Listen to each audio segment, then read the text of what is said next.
সালামু আলাইকুম, সবাই কেমন আছেন? আমরা এই মুহূর্তে আমাদের চিরুনিয়া ব্রিজের সামনে একটা তাল গাছের ভিতরে একটা বাবুই পাখির বাসা পেয়েছি, যে উপর থেকে পড়ে গেছে। আপনি আপনাদের যদি দেখায় তাহলে এই যে এই তাল গাছ থেকে বাসার নিচে পড়ে গেছে। এটার মধ্যে আমরা দুইটা বাবু পাখির ছানা পেয়েছি।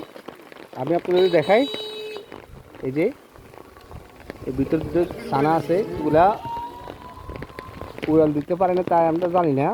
তবে আমি দেখতেছি এটা উড়াল দিচ্ছে নাকি, দিলে আমরা ওদেরকে ছেড়ে দিব। আর যদি না উড়ে যায় তাহলে এটাকে আমরা লালন পালন করবো। জি, আমরা দেখতেছি এটা আমরা উঠতে পারি নাকি। একটা বাইর করো তো, ছাড়ো, আসতে ছাড়ো। না ধরো ধরো ধরো, ফাট করে দেবো। ওই ধর বলে দে না, এটা আমরা ছানাটা ছেড়ে দেখলাম এটা উড়াল দিতে পারে না। তো এগুলো আমরা নিয়ে যাচ্ছি, পরবর্তী ভিডিও আপনাদেরকে দেখাবো এগুলো আমরা কী করতেছি।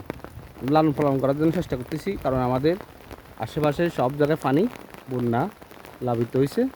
এটা ছেড়ে দেওয়ার মতন কোনো পরিস্থিতি নাই। ওই জন্য আমরা এটা নিয়ে যাচ্ছি, পরবর্তী এগুলো আমরা কী করতেছি আপনাদেরকে দেখানো হবে।